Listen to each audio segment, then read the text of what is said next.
Welcome everyone. आज मैं the wild movie की सेकेंड पार्ट एक्सप्लेन करने वाली हूँ। मैंने इसकी पार्ट 1 कर चुकी है। सैमसंग उन्हें छोड़कर रेयान को ढूंढने निकल जाता है और कहता है कि वो उनकी हिफाजत करने के काबिल नहीं है, पर उसके दोस्त सैमसंग का साथ नहीं छोड़ते हैं और उसके पीछे जाने लगते हैं। उसी दौरान निगेल उसके ग्रुप से लापता हो जाता है और वो अपने सामने 2 विल्ड बिस्ट को देखता है जो वैनी पे अटैक करके लैरी और ब्रिजेट को पकड़ लेते हैं। दूसरी ओर जब निगेल की आंख खुलती है तो अपने आप को एक विल्ड बिस्ट के ग्रुप में पाता है जो उसे लेकर उस वोल्केनो के अंदर चले जाते हैं, क्योंकि वो उसके अंदर ही रहा करते थे। उसके अंदर आने पर निगेल विल्ड बिस्ट की बहुत बड़ी झुंड को देखता है। तभी उनके सामने विल्ड बिस्ट का लीडर आता है जिसका नाम कजार होता है। दूसरी ओर सैमसंग जब रेयान को ढूंढ रहा होता है तो उसे अलग अलग पैटर्न नजर आने लगते हैं जो उसे रेयान तक पहुंचने का इंडिकेशन दे रहे होते हैं। सैमसंग उसे फॉलो करने लगता है। उधर रेयान भी जंगल में अकेला होने के कारण डर रहा होता है। तभी उसे 2 वल्चर्स देख लेते हैं जो कजार के लिए काम करते थे,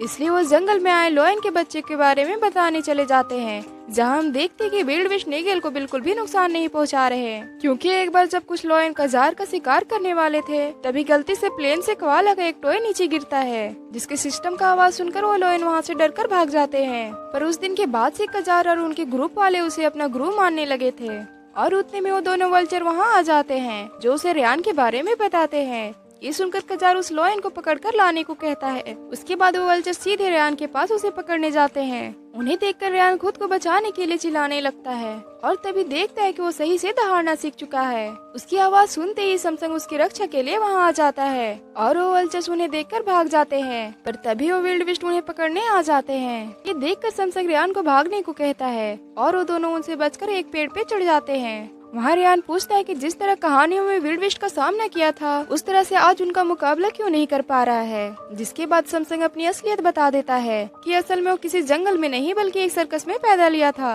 और उसे भी रेयान की तरह बचपन में दहाड़ना नहीं आता था। पर सैमसंग के डैड बहुत ही गुस्से वाले थे, वो इस कारण से इससे नफरत करने लगे थे और इसीलिए उन्होंने सैमसंग को जू में भिजवा दिया था और जू में अपने इंसल्ट होने से बचने के लिए सारे जानवर और रेयान से झूठ बोल दिया कि वो अफ्रीका के जंगलों से आया है। उतने में वो विल्ड बिस्ट वहाँ पहुंचकर उस पेड़ पे हमला कर देते हैं, जिससे रेयान नीचे आ गिरता है और उस पेड़ को टूटने से सैमसंग पहाड़ से नीचे गिर जाता है। पर वहीं जब बैनी विल्ड बिस्ट के अटैक के कारण बेहोश हो चुका था उसे होश आ जाता है और तभी वो अपने सामने सैमसंग को बेहोशी की हालत में देखता है और वो उसे इस हाल में देखकर दुखी हो जाता है। पर थोड़ी ही देर में सैमसंग को होश आ जाता है। बैनी को बताता है कि विल्ड बिस्ट रेयान को पकड़कर ले गए हैं और अब तक वो भी हार मान चुका होता है। बैनी सैमसंग को मोटिवेट करता है बिस्ट से छुड़ाकर लाने को। उसकी ये बातें सुनकर सैमसंग बहुत मोटिवेट होता है, पर उसे विल्ड बिस्ट का ठिकाना पता नहीं होता है। तभी फिर से सैमसंग को कलरफुल पैटर्न नजर आती है और इस तरह से उनके अड्डे तक पहुंच जाते हैं। साथ ही सैमसंग को ये भी पता चलता है कि जिस पैटर्न को अपनी मन की आवाज समझ रहा होता है वो असल में एक एमेलेंस की ग्रुप होती है। वो अपनी मर्जी से किसी भी चीज में ब्लेंड होकर उसे कलरफुल या गायब कर सकती है। ये देखकर सैमसंग को एक आइडिया आता है। वो उन विस्ट के पास आने के लिए उस केवेलियन की मदद लेता है। दूसरी ओर विल्ड बिस्ट के द्वारा पकड़कर वोल्केनो में लाए जाने के बाद रेयान लैरी और विजेट से मिलता है, जिन्हें वो विल्ड बिस्ट ने पकड़ लिया होता है। बिस्ट वो तीनों को निगेल के सामने बलि देने वाला होता है। उन्हें देखने के बाद भी निगेल उन्हें सच्चाई नहीं बताता है और उनके सामने उनका गुरु बनने का नाटक करता है, क्योंकि अगर सच्चाई पता चल जाता तो उसे भी मार डालते। तभी अचानक निगेल हवा में उड़ने लगता है। ये देखकर उन विल्ड ग्रुप को लगता है कि उनके ग्रुप के पास कोई मैजिक पावर है जिसकी वजह से वो ऐसा कर पा रहे हैं। उसी दौरान बैनी उन्हें ले जाने आता है, पर तभी विस्ट को पता चल जाता है कि वो सैमसंग ही था जो कैमेलिन की मदद से छुपकर निगेल को उठाए हुए था।